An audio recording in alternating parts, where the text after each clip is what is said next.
Su madre alargó el brazo para agarrar la mano de Vesper, gritó ante el contacto y la apartó inmediatamente. Después, se frotó los dedos. Si permito que le hagas esto, ¿en qué se convertirá? ¿Cómo vivirá siendo solo la mitad de quien solía ser? No recordará el tiempo que ha pasado en esta cueva, ni será consciente de la pieza de su ser que le falta. Se despertará y se sentirá incompleto y convencido de que la princesa lo completará de nuevo. Solo tendrá un objetivo en mente: honrar su compromiso con una chica a la que nunca ha conocido y ganarse su mano a toda costa. Como habrá abandonado su lado rebelde, Vesper la aceptará.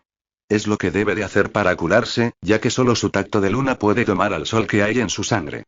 No vamos a matar ninguna parte de su ser, solamente daremos a una de sus mitades un propósito más nítido y ofreceremos a la otra protección contra la abrasión del sol. Algún día volverá a ser él. Incluso aunque me deshaga de su espíritu rebelde y de su ira, seguirá sintiéndose atraído por ella, donde sea que la encuentre. La princesa le ayudará a concentrarse mejor, pero él tendrá que enfrentar y conquistar su auténtico ser por sí mismo. Solo entonces podrá sentirse completo otra vez. Demasiados secretos. Demasiado riesgo. Quizás si lo dejamos como está y morirá. Se hizo el silencio en la cueva. Entonces hagámoslo y asumamos las consecuencias, contestó la reina Nova, aunque su voz temblorosa reflejaba sus dudas. Nerecet ha perdido a su rey. Si perdemos a nuestro príncipe y todas las promesas que trae consigo, nuestro reino perecerá.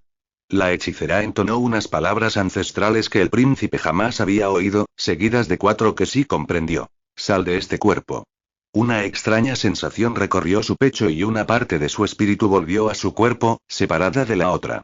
Con los ojos entrecerrados, presenció como la parte liberada que se movía en una nube de oscuridad y brillaba con la luz del sol se quedaba flotando en el techo de la cueva, luchando consigo misma hasta que por fin logró tomar. La mente del príncipe trató de poner nombre a lo que veía, pero el objeto desapareció demasiado rápido con los vientos invernales. La ausencia que sintió en su ser le quemaba más que las llamas. Se le escaparon las lágrimas por el rabillo del ojo, calientes como el metal fundido. La hechicera agarraba una concha brillante y liberó un canto atrapado en su interior. El trino de un ruiseñor tan fluido, alegre y puro que sació la soledad de su corazón y le hizo olvidar la parte de él que había perdido, imprimiendo en su lugar el deseo de aquella melodía. Sabrás quién es, por su voz le susurró la hechicera al oído. Abrumado por el cansancio, Vesper se prometió encontrar la fuente de aquel hermoso canto algún día. Era la única manera de sanar y de completar su alma. Una imagen del pelo plateado y las lágrimas moradas de la princesa Lira se formó en su mente. Entonces, arropado por el hielo que lo rodeaba, se quedó dormido. 5. Una dama espeluznante y resplandeciente. En el castillo de Eldoria no había consuelo para Lady Griselda, atrapada como estaba en la oscura mazmorra. En cuanto la bruja del tormento se escapó de su celda, Lira cerró los ojos y las sumió a ambas en la penumbra. Griselda palpó sus alrededores, tratando de agarrarse del pelo de Lira para usarlo como una cuerda guía, pero la princesa se esfumó sin hacer el más mínimo ruido. Del rincón más alejado provino el ruido de alguien arrastrando un objeto de debajo de la caja de madera, y Griselda notó a Lira moverse por la celda de nuevo. Lira, y ahora soy tu madre. Debes obedecerme. Ayúdame a salir de aquí. La princesa se detuvo en la entrada de la celda y abrió esos ojos rodeados de pestañas alargadas como las patas de un 100 pies, iluminando la maceta con la rosa de la reina Arael, que sostenía entre sus brazos. Griselda sonrió con malicia, convencida de que había apretado la soga de docilidad que rodeaba el cuello de la joven princesa, hasta que Lira abrió los labios para entonar un canto indescifrable. La reina regente tembló cuando vio que las sombras se movieron a la orden de Lira y revolotearon sobre su vestido y su piel antes de salir por la puerta. Los pasos de Lira resonaron en las escaleras, llevándose consigo la luz de sus ojos. Griselda se quedó boquiabierta. Aquella niña recalcitrante la había abandonado. En medio de la oscuridad, a la reina regente se le heló la sangre cuando sintió el movimiento de las polillas y arañas sobre sus pies y cabeza. Aguantó la respiración hasta que las criaturas también se marcharon de las mazmorras, atraídas por aquella voz. Sola en una penumbra tan oscura que no importaba si tenía los ojos abiertos o cerrados, Griselda se sentó sobre la caja de madera, dobló las piernas y se abrazó las rodillas. Luego, enterró la nariz en la tela de su vestido para intentar huir del aroma a orina que la pared rocosa de la celda había absorbido. El pánico se apoderaba de ellas a cada respiración. Los que no pueden amarse a sí mismos, no pueden ser amados. Una voz de otra vida susurró en los oídos de Griselda, como si un monstruo estuviera sentado a su lado. La reina regente reprimió un grito y se quedó inmóvil al pensarlo. Conocía muy bien los peligros que acechaban en los lugares oscuros. Sombras, arañas, ciempiés, escorpiones, salamandras y criaturas que pertenecían a la noche y que eran silenciosas, sucias, pegajosas, escurridizas y se le ponían los pelos de punta. Si aquellas mismas criaturas abominables obedecían a las canciones de su sobrina como si fueran sus leales mascotas, su poder sobre aquella miserable niña había llegado a su fin. Quizá su pasado había vuelto a por ella y, quizá al final no había logrado escapar de él. Una sensación de impotencia y odio creció en el pecho de la reina regente y estalló en su garganta en forma de un llanto parecido al rugido de una bestia. Se cubrió la boca con la mano en cuanto oyó el eco de su grito. La bruja del tormento había desencadenado aquellos recuerdos, y Griselda, sola y nerviosa, no lograba apartar de su pensamiento aquel tiempo, hacía tantos años, cuando conoció a las criaturas de la oscuridad. A Griselda la bautizaron con el nombre de Glistenda cuando nació. Era un tributo a aquel momento del día en el que la luz del atardecer dejaba a su paso una capa de rocío sobre las colinas y los valles brillantes del Doria, antes de que el sol reclamara su fulgor. Cuando creció, todo el mundo en el reino estaba de acuerdo en que Glistenda era la princesa más resplandeciente que habían albergado las paredes reales, con su melena tan amarilla como los rayos de sol y su tez pálida y perfecta, ambos rasgos heredados de su madre. Era una niña encantadora. Su piel se amorataba con tan solo dormir sobre un colchón de plumas, ya que las puntas se le clavaban con facilidad. Su padre no perdía oportunidad de mimarla, siempre y cuando mantuviera su timidez, su docilidad y su tono dulce. Su madre le enseñó que ser vista, y no escuchada, era lo más honorable para una dama. Pero en su 16º cumpleaños, tras presenciar la caída del rey durante una justa, la vanidad la invadió por completo. Después de lo ocurrido, solo podía permanecer tumbado en la cama, sentarse en su trono o ser llevado en camilla por las inmediaciones del castillo. Kiran siempre permaneció al lado de su padre, atento para aprender cómo funcionaba el reino, pues aquella responsabilidad acababa de caer sobre sus hombros, mucho antes de lo que nadie había anticipado. Casi nunca permitían que Glistenda visitara al rey. Que Kiran pasara tiempo a solas con él era demasiado importante y urgente. Todos decían que Kiran era el vivo retrato, robusto y pelirrojo, de su padre, y que también poseía su sabiduría, su actitud paciente y su perspicacia militar. Glistenda tenía que estar disponible para las reuniones familiares, pero nunca podía dar su opinión en lo referente a la política, el consejo legislativo o la economía del reino. Sus padres, los reyes, junto con el resto de adultos del castillo, estaban demasiado ocupados con su hermano como para pensar en ella.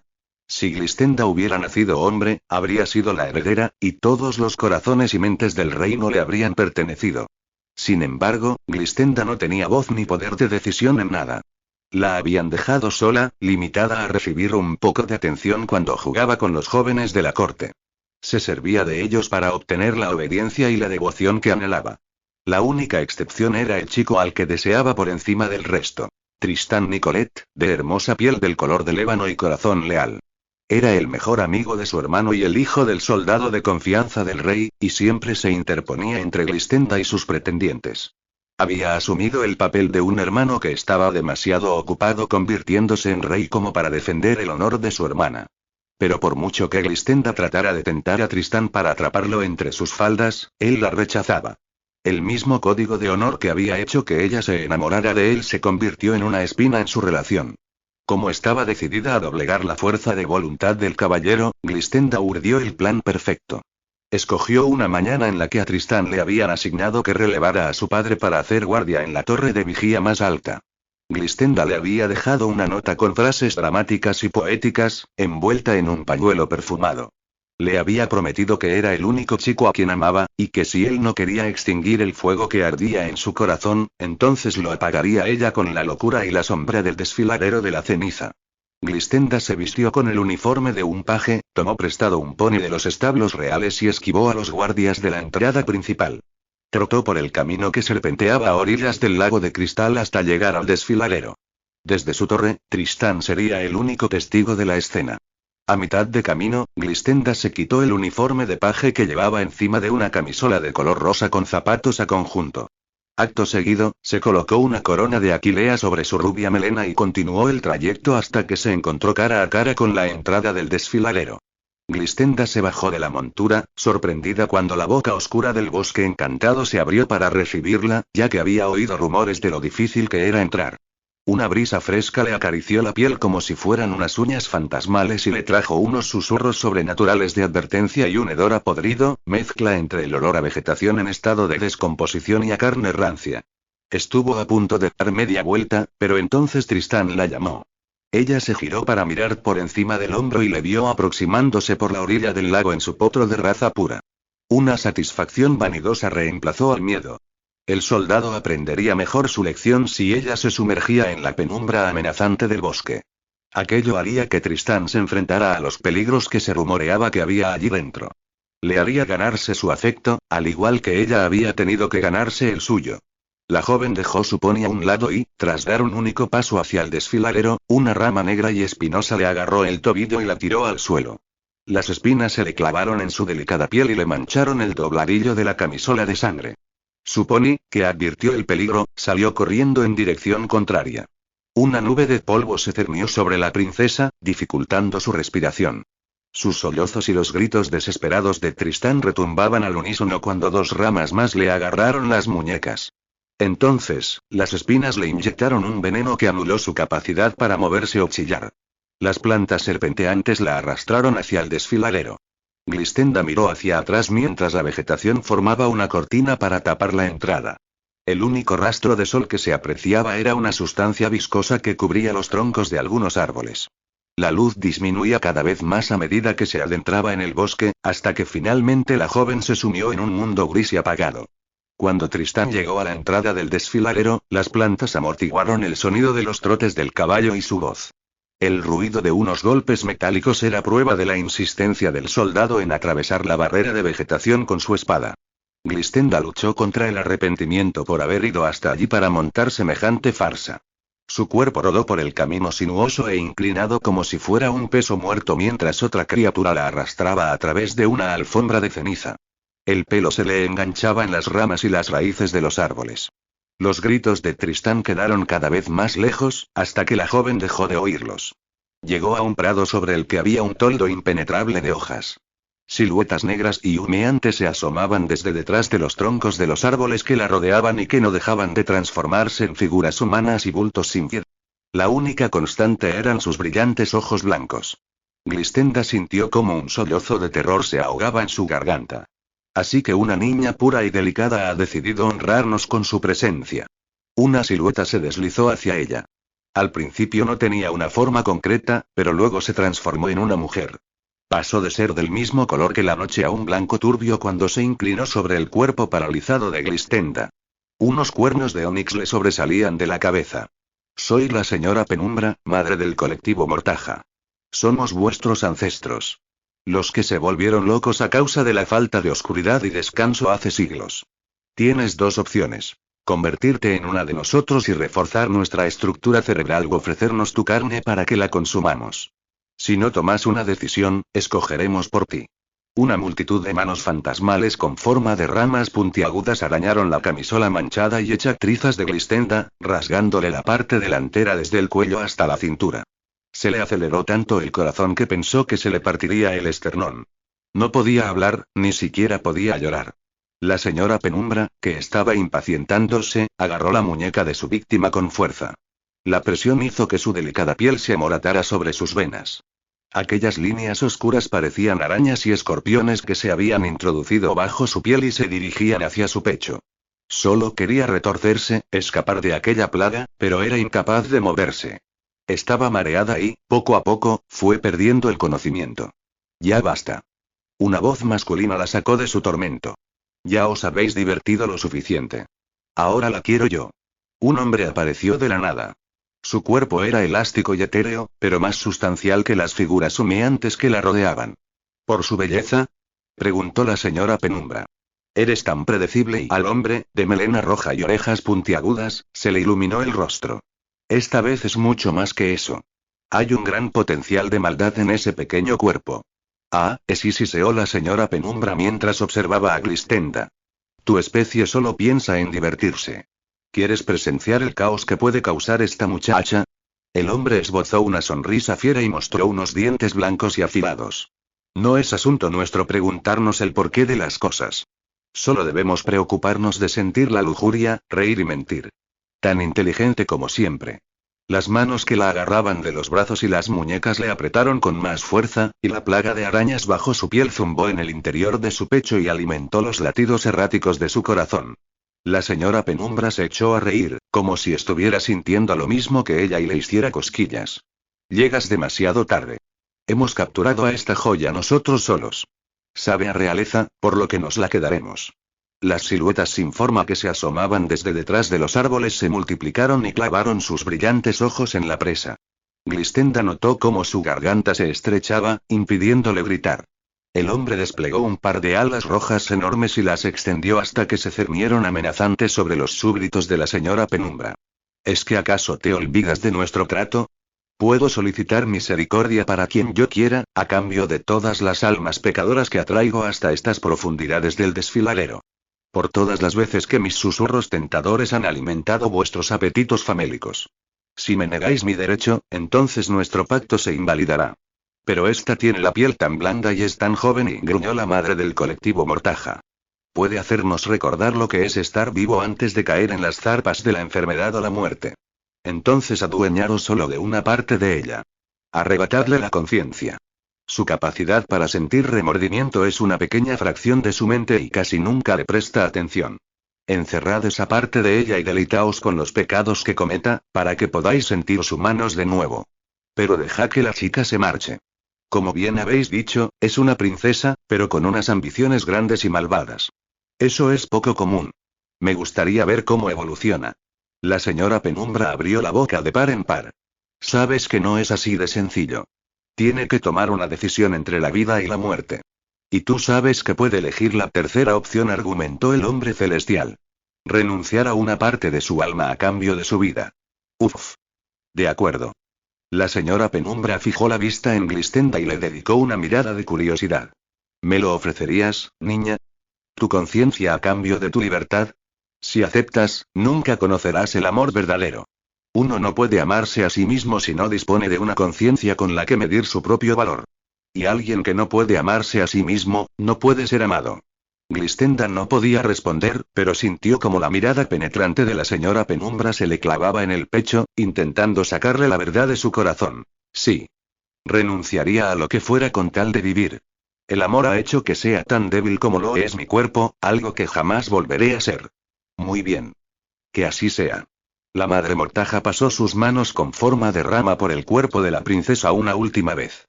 La piel de la joven recuperó su color original y acto seguido tomó aire desesperadamente. La oscuridad que se extendía en su interior salió disparada por la punta de los dedos como si fuera tinta. Sus brazos y piernas recuperaron la sensibilidad. La princesa se tensó cuando notó unos temblores en el pecho, segundos antes de que un grupo de sombras de color esmeralda brotaran de él emitiendo un sonido agudo y transformándose en estorninos con plumas turquesas. Glistenda se incorporó cuando por fin recuperó la movilidad. Tienes que saber algo, pequeña princesa, susurró la señora Penumbra. Hemos visto tu destino entrelazándose con tus venas. Te convertirás en una mujer poderosa y verás cómo tu mayor esperanza se cumple. Tu papel será esencial cuando llegue el momento de devolverle a los cielos su glorioso esplendor. Pero ningún logro compensará el amor al que has traicionado. Los dedos puntiagudos de la criatura sostuvieron un mechón de su pelo, que adoptó un color tan negro como el suyo propio. El pigmento se extendió y le tiñó el resto de la cabellera. Te hemos marcado como nuestra porque volverás a nuestro bosque buscando compañía y un lugar donde poder ocultar los pecados que se retorcerán y enredarán como las ramas de un árbol en tu interior.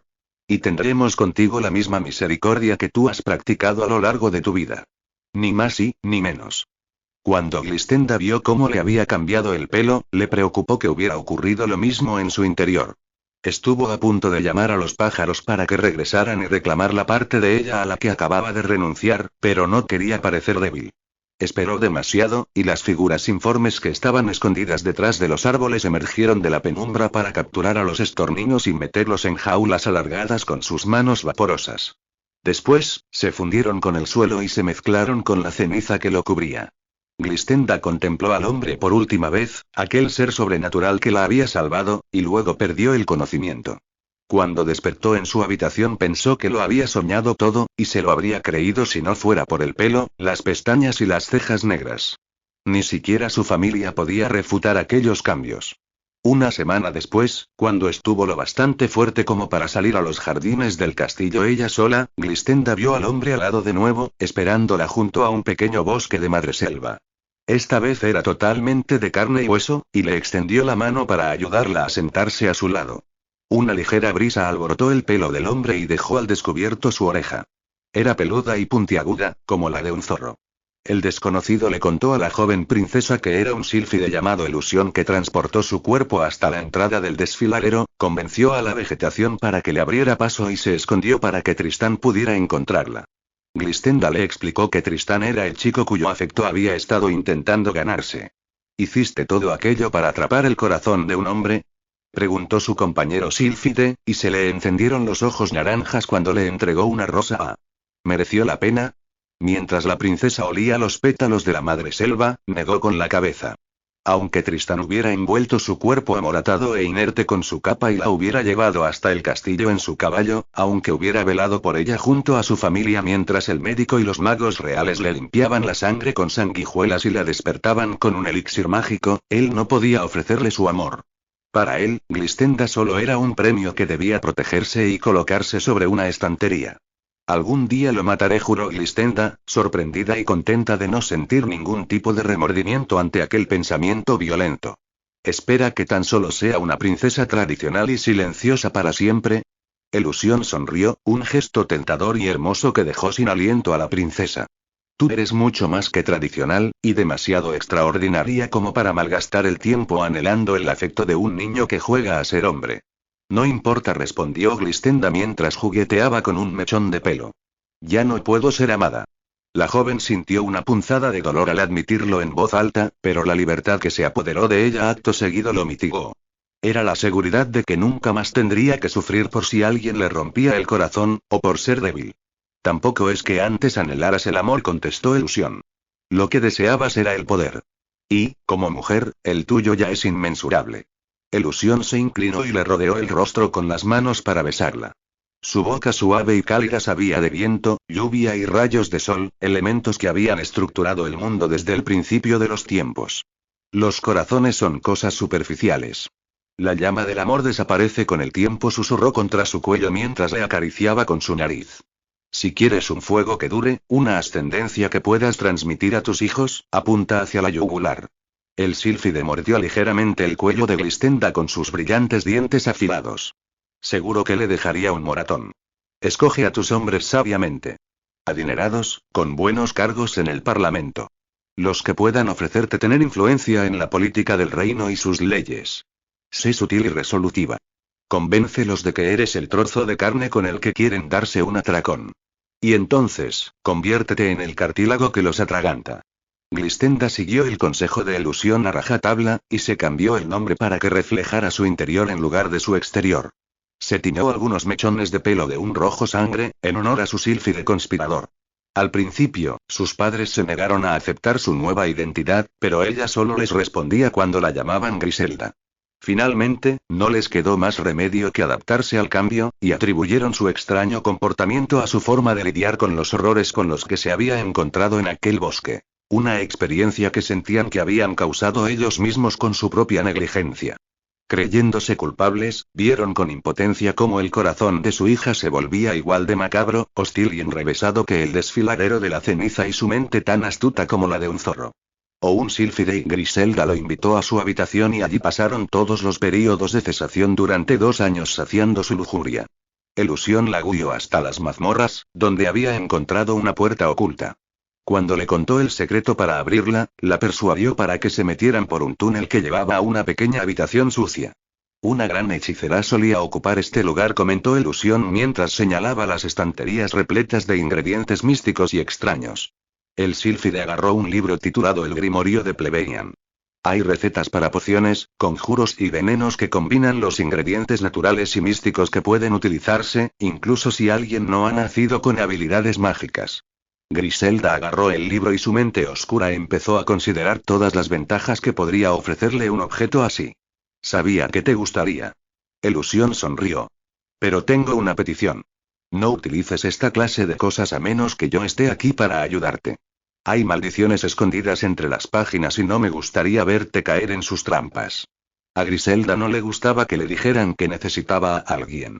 La muchacha utilizó una poción de amor para embobar al jefe de justicia de demandas comunes, 15 años más mayor, a fin de elevar su posición en la corte y asegurarse una descendencia capaz de reinar, ya que su hermano y su joven esposa parecían ser incapaces de concebir un heredero. Elusión la dejó durante el tiempo que estuvo casada, hasta el día en que su marido falleció, justo después del nacimiento de su hija más pequeña. Cuando Elusión regresó había echado de menos su cama, ella presumió de cómo había utilizado el grimorio sin su ayuda. Aquellos fueron sus años dorados. El reino servía a sus princesas. Solo la más pequeña tenía la piel tan delicada como la suya, y las tres poseían nombres imponentes y formidables, no refinados y predecibles. Su hermano confiaba en ella, y le pedía su opinión a la hora de gobernar sobre asuntos tanto privados como domésticos. Sin embargo, cuando ya llevaba unos meses gozando de su feliz vida, su hermano y su mujer concibieron a Lyra, para sorpresa y deleite de todo el reino, excepto de Griselda. El nacimiento de la niña le costaría todo aquello por lo que había asesinado y mentido, y que había planeado conseguir. Elusión le ofreció su ayuda, pero cuando las hojas del olmo sílfide del jardín adquirieron un color carmesí brillante, desapareció. Durante los siguientes 12 años, Griselda no dejó de preguntarse si aquellos dos acontecimientos habían estado relacionados. Y ese día la bruja se lo confirmó. Ahora, Elusión estaba ligado a la tierra, pagando el precio por tentar a la inocente reina Arael a agarrar las rosas contaminadas para que se pinchara con una de ellas y, porque él había sido la voz seductora que le susurró al oído. También fue irónico que Arael viviera lo suficiente como para dar a luz a la heredera del rey. Una princesa de verdad, a quien se veía pero nunca se escuchaba, que pronto se sentaría en el trono sin mérito alguno, aparte de haber nacido, y a pesar de ser una niña. Todas las normas cambiaron cuando Kiran la engendró. Ese pensamiento despertó a Griselda de su ensoñación. La reina regente se levantó de la caja de madera y se negó a sentir nostalgia. Elusión había escogido su camino. Ella no lo había forzado, igual que él no la había obligado a matar a su esposo. Ahora, las alas de Elusión pertenecían al olmo sílfide del jardín. Griselda podía utilizar aquella carta si la necesitaba, pero por ahora tenía trabajo que hacer. La reina regente palpó las paredes pegajosas hasta que encontró la salida. Una sustancia polvorienta le ensució los dedos y las uñas, y se desgarró el borde del vestido al engancharse con las cadenas que había en el suelo. Le entraron arcadas solo de pensar que estaría más sucia que Lyra para cuando lograra encontrar las escaleras. Llegó hasta el primer escalón y subió por la escalera de caracol mientras apoyaba las manos mugrientas en la pared para guiarse. Su maliciosa sobrina había apagado todas las antorchas. Cualquier clase de sonido no identificado reverberaba por las paredes durante su lúgubre ascenso, provocándole escalofríos que le recorrían la columna vertebral como si fueran unos dedos helados tocando una arpa desafinada. Griselda había planeado la estrategia perfecta para conseguir la corona para sus hijas. Cavar hasta despejar la escalera de hierro que llevaba a Nerezet, matar al rey Orión y, unos días después, fingir un ataque de los saqueadores de la noche en el castillo de Eldoría, cuyo resultado hubiera sido el asesinato de Lyra, pero la confesión de la bruja le hizo descartar el plan. Un tratado de paz, firmado con la sangre del rey Kiran y la reina Nova, sería la prueba irrefutable de que Nerezet no había mandado asesinar a su hermano. Por mucho que los habitantes del Reino de la Noche necesitaran la luz del sol, nunca se les hubiera pasado por la cabeza poner en peligro una alianza tan beneficiosa. Griselda entrecerró los ojos y arañó la pared hasta que su manicura se echó a perder y le sangraron los dedos. Al menos había conseguido castigar a Tristán Nicolet por no haberla amado. Pero, una vez más, su hermano le había arrebatado la oportunidad de hacerse con la corona. O quizá no del todo. Hacía muchos años, Griselda introdujo una mezcla precisa de acónito, ricino y eupatorio en el termo de caza de su marido. Mientras estaba fuera con su comitiva, se autoconvenció de que se había tragado un nido de abejas que se habían vuelto locas en su estómago y le habían picado por dentro. Enloquecido y delirante, se abalanzó contra un ciervo salvaje que se defendió con la cornamenta y su sangre y sus entrañas quedaron esparcidas. Solo Griselda sabía que no se había vuelto loco. Se había desquiciado intentando poner fin a la agonía mental e intestinal que ella le había infligido con ayuda del grimorío. En el mismo libro, también había una receta más sutil con trazas de cistoforiana, cuyos efectos hacían que la persona que la tomara se sumiera en un estado de somnolencia y que dejase de respirar en cuestión de horas. Teniendo en cuenta lo delicada y extraña que era su sobrina, nadie cuestionaría el hecho de que una lira compungida por el dolor muriera mientras dormía. Griselda subió por el último tramo oscuro de escalera como si estuviera flotando. Llegó arriba del todo y abrió la puerta que llevaba a un pasillo tranquilo. Alguien había corrido todas las cortinas, y esferas azules cubrían los candelabros de la pared para amortiguar la luz de las velas. El período de cesación había comenzado y todo el mundo en el castillo se había ido a dormir. El reino de sombras y parásitos de su sobrina llegaría a su fin hoy mismo. Griselda se detuvo un momento para limpiarse las manos en la falda de su vestido cuando oyó unos pasos que se acercaban. Sir Ewan y Sir Bartley doblaron la esquina jadeando profundamente. Sus expresiones se tensaron en cuanto la vieron. Escuchamos que había un prisionero, dijo Ewan mientras se erguía después de hacer una reverencia. Su pelo negro le cubrió la frente, pálida y amplia. El soldado se apartó los mechones hacia un lado y dejó entrever el pánico que se reflejaba en sus profundos y angulosos ojos grises. Y que poseía información sobre los últimos minutos del rey Kiran, añadió Bartley. Su pelo castaño, su piel rosada y su nariz pecosa le recordaban a su difunto marido. La bruja ha escapado y ya no es problema nuestro, anunció, levantando la mano para que ambos besaran el anillo real que le adornaba el dedo. Bartley presionó la boca contra el rubí y se apartó mientras alzaba una ceja, como si quisiera decirle algo más. ¿Qué ha pasado? ¿La habéis vuelto a capturar?, preguntó Griselda, deseando recuperar las esperanzas que había perdido. Ambos hombres negaron con la cabeza e intercambiaron miradas de preocupación. Las orejas se les pusieron casi igual de rojas que el sol carmesí que tenían bordado en sus sobrevestes blancos. Griselda hizo un gesto para desestimar sus preocupaciones. Sí, posee el último recuerdo intacto de Sir Nicolette, pero lo único que quería era regresar a su casa en el desfiladero. Mientras la dejemos hacer su vida, no volverá a pisar nuestro territorio. No tiene nada que ganar si lo hace. No puede dañar nuestro reino a menos que introduzca aquel recuerdo en algún habitante de Eldoria. Alteza. Evans mordió el labio inferior. Ya lo ha hecho. Griselda estuvo a punto de perder el equilibrio. Cada soldado la agarró de un brazo y entre los dos la arrastraron hacia la pared para evitar que se cayera por las escaleras. Un paje vio como una figura femenina encorvada y vestida con una capa con capucha arrinconaba al alguacil al lado de los establos, explicó Bartley. Le agarró el rostro como si fuera a besarlo. Cuando la figura se marchó, el paje jura que vio unos cuernos brillantes bajo la capucha. El alguacil tenía la mirada perdida, como si le hubiera caído un rayo encima. El muchacho lo siguió y presenció cómo hablaba con el pregonero. Las noticias están extendiéndose de casa en casa. Pronto lo sabrá todo Eldoria. A Griselda se le heló la sangre. ¿Sabrá lo de nuestra conspiración contra el rey? No. Ewan la agarró del codo para tranquilizarla. Era un gesto demasiado familiar como para llevarlo a cabo en público, independientemente de que se encontraran en un pasillo abandonado. A Griselda se le pusieron los pelos de punta y se apartó. El soldado se percató de ello y bajó la cabeza para clavar la vista en sus botas lustradas.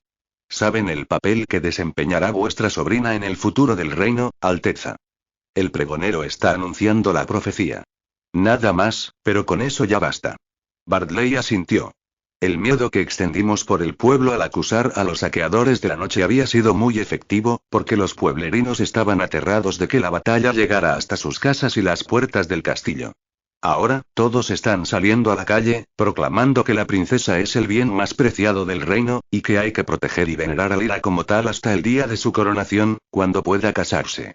Griselda sintió el sabor del humo en su boca cuando las brasas de su nuevo plan se extinguieron por completo. A partir de ahora, su sobrina estaría bajo supervisión constante. Durante 5 años.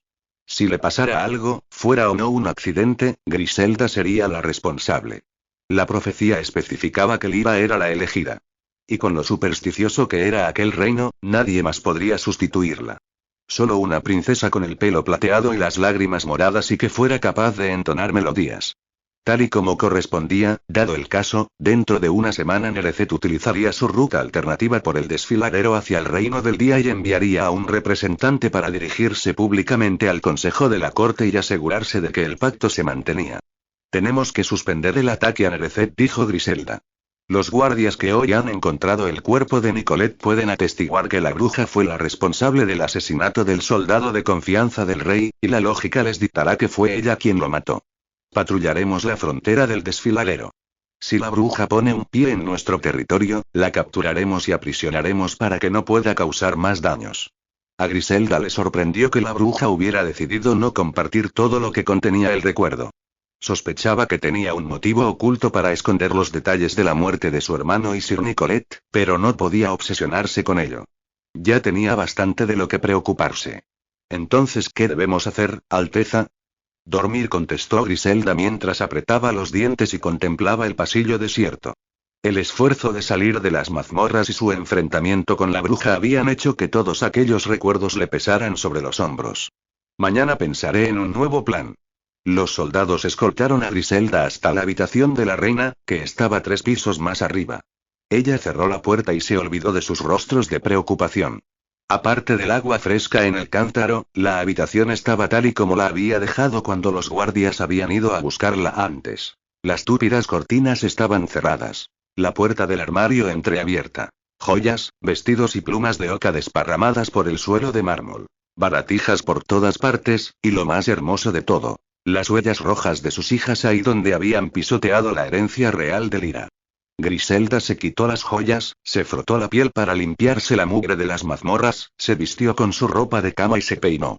Después, respiró profundamente el aroma a jazmín y lavanda y contempló la habitación iluminada con la tenue luz azul que ofrecían los candelabros de la pared. Había prohibido a los sirvientes que limpiaran la estancia durante su ausencia, ya que quería regodearse en sus nuevas posesiones una vez más. Ahora las pequeñas pisadas le recordaban a la sangre derramada del rey, la misma que corría por las venas de Lyra y, lo único que se interponía entre ella y su mayor victoria. Suspiró y retiró el edredón para tratar de dormir, pensando en si habrían reemplazado las plumas del colchón con lana de oveja, tal y como ella había solicitado. Si no era el caso, haría que le cortaran la cabeza a la criada. Entonces lo vio. Criaturas diminutas de 8 patas sobre su cama. Una plaga. Ahogó un grito en lo más profundo de su garganta. Se echó hacia atrás y estuvo a punto de golpearse contra el armario. La puerta entornada se abrió de repente, y una bandada de polillas salieron volando. Griselda se agachó. Aquellos bichos le parecían repugnantes. En el interior del armario, de donde habían salido las polillas, estaba Lyra. En un brazo, sostenía una maceta con una rosa. Con el otro señalaba hacia la puerta de la habitación, como pidiéndole a Griselda que se marchara. Lyra estaba reclamando la habitación de la reina Arael y sus posesiones. Griselda gimió y se dirigió a la entrada mientras trataba de esquivar aquellos bichos. Acto seguido, abrió la puerta y salió tambaleándose. Se detuvo en el pasillo vacío y contempló el torbellino de polillas y sombras que había en el interior de la habitación. El sonido que hacían cuando batían las alas creó un susurro extraño con un mensaje inconfundible. Noi, mi madre. El pelo de Lyra se movía como si fuera una cascada de agua plateada, y formó una mueca con sus labios pálidos y gruesos. Los ojos de color ámbar de la princesa se iluminaron con una expresión de triunfo mientras sus sombras obedientes le cerraron la puerta en la cara. Una pequeña ráfaga agitó algunos mechones de su pelo. Griselda tembló y se apoyó contra la puerta, acariciando con los dedos el pomo de Ruby, y su expresión ceñuda se transformó en una mueca. La pequeña princesa se había convertido en una espina. Griselda estaba casi impresionada, pero aún lamentaba la ironía de todo aquello. Pues una espina servía de poco a un cadáver. 6. Un compendio de poesía y sangre. Durante la semana siguiente, los súbditos de Lyra dejaron la superstición a un lado y le dieron la bienvenida con los brazos abiertos. Era una sensación que la princesa nunca había experimentado, y a veces la abrumaba. Todos los sirvientes del castillo, incluso los que eran meros desconocidos para ella, la rodeaban para ofrecerle toda clase de comodidades. No había ni una sola cortina abierta. Incluso el ala este, oeste y sur del castillo estaban sumidas en una oscuridad permanente, iluminadas solo por la luz tenue e inofensiva de las velas. Además, se habían encargado nuevos cristales teñidos de azul para las ventanas de las torres, y cuando el cielo se nublaba, se abrían las cortinas para que Lyra pudiera observar su reino de un modo seguro. Siempre se oían gritos de alegría cuando Lyra se asomaba entre las cortinas de las ventanas de la torre sur, lo bastante alta como para que los habitantes del pueblo pudieran ver a la princesa. Lyra contemplaba el mar de manos que la saludaban, suspiraba y volvía a esconderse. Durante su infancia, una vez que acercó un dedo a la ventana, el sol la quemó. Los que podían exponerse a la luz siempre habían permanecido separados de ella, pero eso cambió con su compromiso con el príncipe de la noche, la estrella de Nevezet. Lyra trató de imaginarse al príncipe Vesper con la información que le había aportado la profecía. Un chico hecho de estrellas y forjado por la luz del sol. Era emocionante imaginarlo. Rayos dorados resplandeciendo en sus ojos y, su piel y su pelo tan brillantes como la luz del sol que rebota sobre la superficie del agua, igual que en los cuadros que decoraban los salones y los pasillos del castillo. Lyra apenas sería capaz de observarlo, ni mucho menos tocarlo. A pesar de lo mucho que lo anhelaba, pues en el fondo nunca había dejado de amar al sol, por mucho que él la odiara. Ya habían pasado unas pocas semanas de su nueva vida cuando Mia, como de costumbre, llegó para despertarla. La criada colocó las velas en los candelabros para iluminar la habitación y acarició los pies de Lyra con dulzura, como hacía cada mañana, del mismo modo en que Matilde solía hacerle cosquillas en la planta de los pies con plumas de oca. Lyra despertó con una sonrisa que se desvaneció tan pronto como las polillas se abalanzaron sobre las llamas de las velas. Mia estaba delante del armario dispuesta a sacar los vestidos de la reina Arael. Lyra apartó las sábanas para ponerse en pie y notó el frío del suelo de mármol. Mia se volvió para mirarla mientras doblaba un vestido de terciopelo. La princesa se encogió de brazos como si formulara una pregunta silenciosa. Ha sucedido algo increíble. El rostro de Mia brillaba de felicidad. Los habitantes del pueblo y están cambiando. A Su Alteza, vuestro padre, le hubiera encantado verlo. Sus redondas mejillas se sonrojaron. Los niños del reino juegan a fingir que son seres de luz de luna. Las niñas están embadurnándose el pelo con la sustancia que rezuma de las piedras plateadas que rodean el lago de cristal y se pintan las cejas y los labios con cremas hechas de perlas de vinca per vinca. Algunas incluso están utilizando miel para pegarse plumas de oca en los párpados y las pestañas. Y juegan con sus hermanos en las bodegas a dirigir las sombras con la luz de las velas y a proyectar siluetas en las paredes. Mia soltó una risa. No me sorprendería si cambiaran sus gatos y perros por cuervos. Todos están imitando la melodía del ruiseñor con la esperanza de parecerse a ti, aunque nadie podría hacer suya la pureza de tu voz, añadió Mia, guiñándole un ojo. Su amiga sacó un vestido de color damasco del armario. La princesa frunció el ceño, extrañada, y señaló la ropa doblada que se amontonaba a los pies de Mia. No sabía qué tenía que ver todo aquello con las posesiones de su madre. Ah, esto. Mia suspiró, aliviada. Solo sacaré algunos y los guardaré en un lugar seguro. Tengo que hacer espacio, porque recibirás ropa nueva. Todos nosotros. Los sastres están trabajando a toda prisa para cubrir los encargos de túnicas, vestidos, camisas y corsés de telas vaporosas como las tuyas. Están abandonando los tonos más oscuros, quieren reemplazarlos por otros más claros y pastel. Dicen que así se rendirá mejor homenaje a las flores de la primavera y el verano. Lyra se recogió parte del pelo en una trenza lateral. Era en la forma de referirse a su tía Griselda que había estado utilizando durante años con su padre y con Mia. La criada rió de nuevo. Bueno, esta fue su reacción y Mia deambuló por la habitación con la cabeza bien alta mientras sujetaba un vestido pasado de moda. Ah, la verdad es que no entiendo por qué todo el mundo ha tardado tanto tiempo en darse cuenta, decía Mia mientras parodiaba la voz altanera de Griselda y sus manierismos arrogantes a la perfección. Yo siempre he dicho que los conjuntos de Lyra eran más cómodos que las pesadas telas de terciopelo y los bordados antiguos. Este reino iría mucho mejor si todo el mundo me escuchara. Lyra se cubrió la boca con una mano, pero no lo hizo lo bastante rápido y se le escapó una risa melódica. Mia colocó uno de los anillos de Arael en el pulgar de Lyra, aunque aún le fuera demasiado grande. ¿Ves, querida? Le has dado al reino una razón para la curiosidad. Una razón para preguntarse qué hemos estado perdiéndonos todos estos siglos. Estás labrando el camino para que tu príncipe de la noche devuelva la luna a nuestro cielo. Dentro de 5 años cementarán las calles con ladrillos de oro para que el príncipe camine por ellos cuando venga a pedirte la mano. Lyra se estremeció. Dejó el anillo de su madre a la caja forrada con satén. Sus dedos eran demasiado pequeños para aquellas piedras preciosas. No sabía mucho sobre el matrimonio. Su padre y su tía se habían quedado viudos a temprana edad. Pero había leído suficientes poemas románticos para saber que el cortejo suponía que los labios y los dedos de los amantes se tocaran. Piel con piel. Estar unida a un hombre tan brillante como el sol significaría pasar una vida de dolor insoportable. Si aquel era el precio a pagar, Lyra escogería sufrir la agonía de las manos iluminadas por el sol del príncipe. Ya había experimentado bastante soledad en su pasado como para saber que no la quería en su futuro. Mia soltó la mano de la princesa y dobló los vestidos de nuevo. Lyra se acercó a ella para ayudarla a alisar las arrugas de las telas pesadas, pero consiguió deshacer su ceño fruncido. Sé de qué tienes miedo, comentó Mia mientras la contemplaba con sus ojos oscuros e intuitivos iluminados por la luz de las velas. Pero quizá la profecía no es literal en lo que respecta al príncipe. A pesar de que tu parte sí lo es, desde luego. Lyra no escondía su nueva amistad con las criaturas de la noche. Las cortinas, que siempre permanecían cerradas, permitían que sus criaturas la acompañaran a todos lados, incluso durante las sesiones en los tribunales, las comidas y los ocasionales bailes o banquetes formales.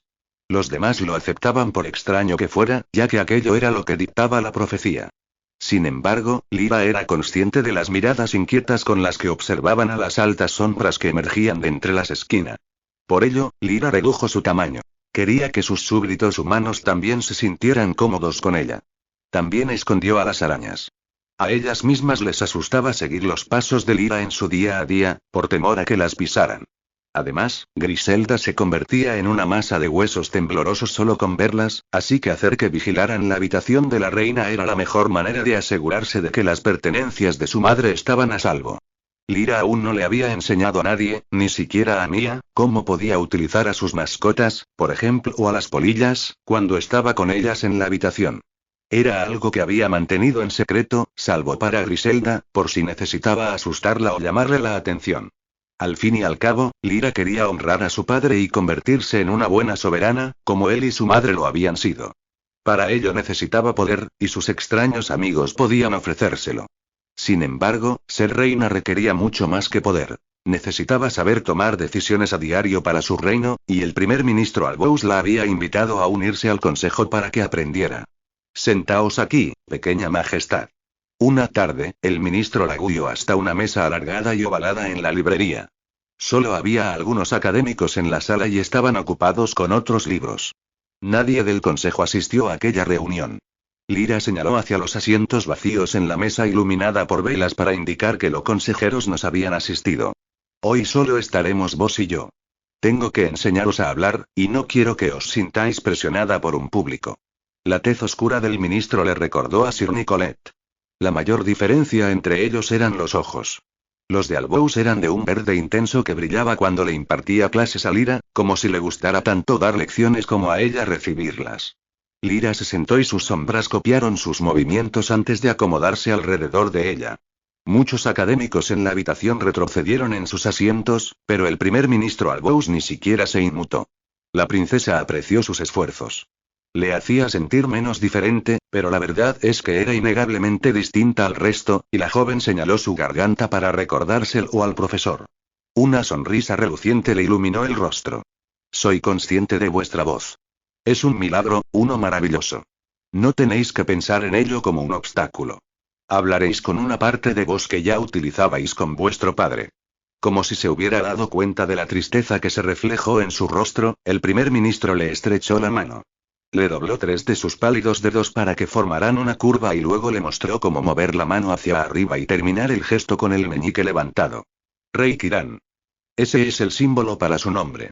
Hace unos años me ordenó buscar una forma para que pudierais comunicaros visualmente con vuestras manos.